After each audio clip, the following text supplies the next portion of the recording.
안녕하세요. 뉴스반장입니다. 2,300명 검사들이 지켜보고 있습니다. 2,300명 검사들이 지난 71년 동안 형사소송법의 규정에 따라 구속기간을 계산하고 구속기소해 왔습니다. 그것을 송두리째 무너뜨리는 이번 구속소 결정에 대해서 검사들이 납득하지 못하고 있습니다. 어떤 경찰도 납득하지 못하고 어떤 법관도 이 결정에 대해서 맞다고 하지 않을 것입니다. 이런 위법한 결정에 대해서는 즉시 항고로 다투는 것이 검사입니다. 공익의 대표자이고 법을 집행하는 검사로서 마지막 자존심을 지켜주시기 바랍니다. 그것이 검찰이 더 이상 바닥으로 떨어지지 않는 마지막 직무일 것입니다. 서울고검장에게 다시 한번 촉구합니다. 오늘 중으로 반드시 즉시 항고장을 제출하십시오. 결국 검찰은 윤석열 구속 취소 인용에 대해 즉시 항고하지 않았습니다. 이로써 불법적으로 내란숙의 윤석열을 탈옥시켜준 꼴이 되고 말았는데요. 조국혁신당 이문정 의원의 말대로 검찰이 나락으로 떡락한 치욕의 역사가 만들어진 겁니다. 12.3 비상계엄 사태와 윤석열 탄핵심판 관련해 6개 기관 가운데 신뢰도가 가장 낮은 기관은 검찰인 것으로 나타났는데요. 불법으로 내란숙의 윤석열을 탈옥시켜주는데 신뢰가 갈 일이 없는 거죠. 이건 너무나도 자명한 결과입니다. 반드시 윤석열 탄핵 후 이 어이없는 무소불위의 집단을 반드시 해체해야 합니다. 두 번 다시 이런 뻘짓을 하지 못하게 말이죠. 한국갤럽은 지난 11일에서 13일 전국 만 18세 이상 시민 1,001명을 대상으로 현재 경찰, 법원, 선관위, 공수처, 검찰 등 6개 기관의 신뢰 여부를 조사했는데요.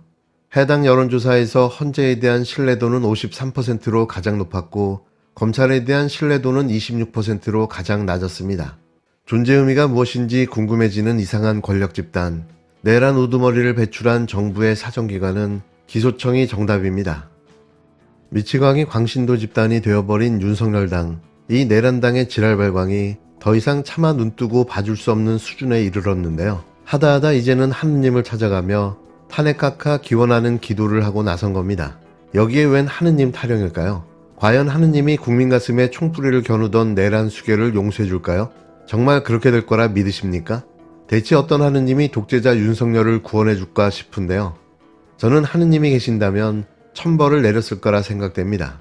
다시 한번 거듭 말씀드리지만 이 광란의 정치무리는 해산이 답인 거죠.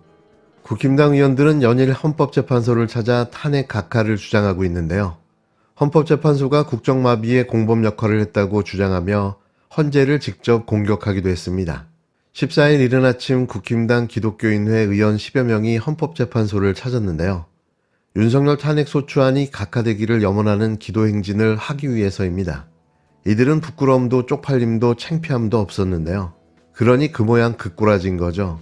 이 헌법재판소를 덮고 있는 어둠의 세력들이 우리가 묵묵히 걸으며 기도하면 반드시 걷어지고 무너지리라고 믿습니다. 재판은 사람이 하지만 사람의 마음을 움직이시는 이는 하나님이시라고 하셨습니다.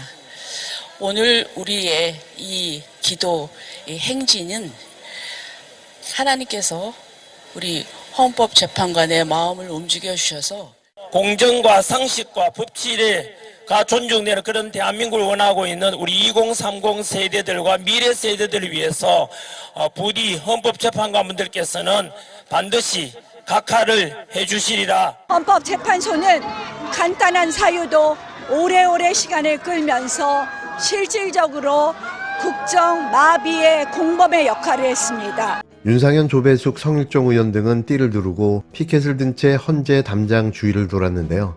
이게 기독교 형식이 맞는 건가요? 탑돌이는 불교에서 하는 기도의 형식 아닌가요? 뭘 하든 하이브리드입니다. 이들은 둘러싸 모여 눈을 감고 재판관들의 마음을 돌려달라는 기도쇼도 해댔는데요. 정말 무슨 환자들의 모임 같았습니다. 전 제 눈을 씻고 봐도 정상인이라고는 단 한 명도 볼 수 없었는데요. 과연 누가 이들을 정상인이라고 말해줄까 싶습니다. 또 국힘당은 2일 전부터 시작된 헌법재판소 앞 릴레이 시위도 계속했는데요. 민주당의 줄탄핵을 빨리 처리하지 않았다며 헌법재판소를 공격하기도 했습니다. 국힘당 지도부는 거리로 쏟아져 나온 의원들에 대해 여전히 개별 의원들의 행동이라며 선을 긋고 있지만 정치적인 계산이 들어간 방관이라는 비판을 피할 수는 없어 보이는데요. 윤석열이 탄핵되면 과연 이들은 어떻게 변신할까요? 저는 각자 도생의 길을 갈 거라고 장담합니다. 지금의 이 진풍경은 자신의 존재감을 알리고 극우 극렬 지지자들에게 자신들의 알리바이를 만들고자 하는 건데요. 목적이 너무 뻔하지 않나요? 그래서 개 코미디라고 하는 거죠.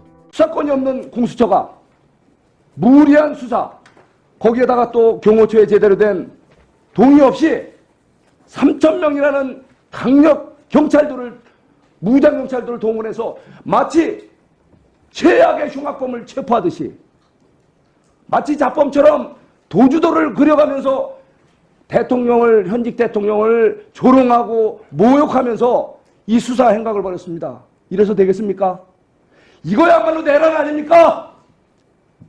지금 내란죄로 대통령을 내란 수개로 몰지만 바로 이것 법사위에서 이 공수처를 수사 압박을 하고 체포하라고 하고 구체적인 지시까지 있지 않습니까? 이것이야말로 내란이 아니고 뭐겠습니까? 바로 이것 법사위에서 야당 의원들에서 내란 조장을 한 거 아닙니까? 자, 공수처장, 저한테 이 물으시면 부분에 됩니까? 대해서 충분히 얘기할 시간을 드릴 테니까 말씀하시고, 우리 대법원, 우리 행정처장 이거에 대해서 의원님 말씀이 너무 과하십니다. 저를 내란죄로 고발하신 걸로 알고 있는데 잠깐 얘기할 기회를 주세요. 공수처장은 무슨 할 말 있어요? 당장 당신부터 말씀을 드리려면 왜 또 말을 막고 그러십니까? 헌법을 파괴한 그 혐의에 대해서 엄중한 책임을 묻게 될 겁니다. 간단하게 자, 말씀드려도 정리해 되겠습니까? 저희들이 법원에서 정당하게 발부한 체포영장, 구속영장에 대해서 적법 절차의 원칙에서 한치의 어긋남 없이 법원의 명령장이기도 한 체포영장, 구속영장을 그 명령대로 이행했습니다. 그런 업무를 수행한 우리 공수처가 내란의 주체라 하니 지금 도대체 의원님께서 지금 이 신성한 국회에서, 그리고 또 이 우리 공수처라는 어떤 정부 기관에서 일을 하는 것에 대해서 그렇게 모독할 수 있습니까? 확실히 각성한 오동훈 공수처장, 이제는 잠시의 머뭇거림도 없이 대한민국 언터처블의 위용을 보여주기 시작했는데요. 우리가 원했던 게 바로 이런 거죠. 성역 없는 수사, 정의의 수호자이자 집행자입니다. 고위공직자 범죄수사처가 이르면 고발 사주 의혹과 관련해 윤석열 부부와 한동훈 전 국힘당 대표에 대해 거듭 수사에 나섰습니다. 검찰 수사가 아니라는 점에서 기대가 클 수밖에는 없는데요. 그래도 아직까지 믿을 수 있는 수사기관은 공수처뿐입니다. 공수처는 14일 고발사주 사건 제보자 조성은 씨가 윤석열, 김건희 한 전 대표, 김웅전 의원 등을 직권남용 위증 등의 혐의로 고발한 사건을 수사 3부에 배당했다고 밝혔는데요. 공수처는 앞서 고발사주 사건으로 손준성 검사장을 재판에 넘기기도 했는데 이번엔 1차 수사 당시 무혐의 처분됐던 윤석열과 한 전 대표 등 윗선을 겨냥하며 재수사에 착수한 겁니다. 해당 사건은 2022년 4월 대검찰청 수사정보정책관이었던 송 검사장이 당시 일부 언론인들과 진보진영 정치인들이 윤석열 검찰총장 등의 명예를 훼손했다며 고발장을 작성해 총선 출마를 준비하던 김웅전 의원에게 전달했다는 의혹인데요. 이미 재판에 넘겨진 송 검사장은 1심에서 징역 1년이 선고됐다가 작년 12월 항소심에서 무죄를 선고받았습니다.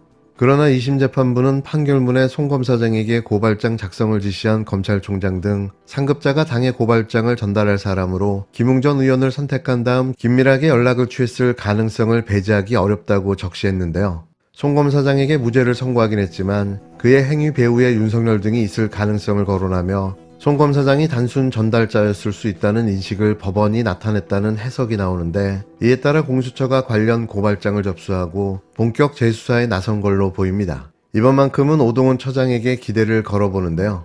지금 같은 기세라면 못 잡을 자가 없어 보이기 때문입니다. 이제야 공수처가 제대로 일하게 된 걸까요? 끝까지 응원하고 지지합니다.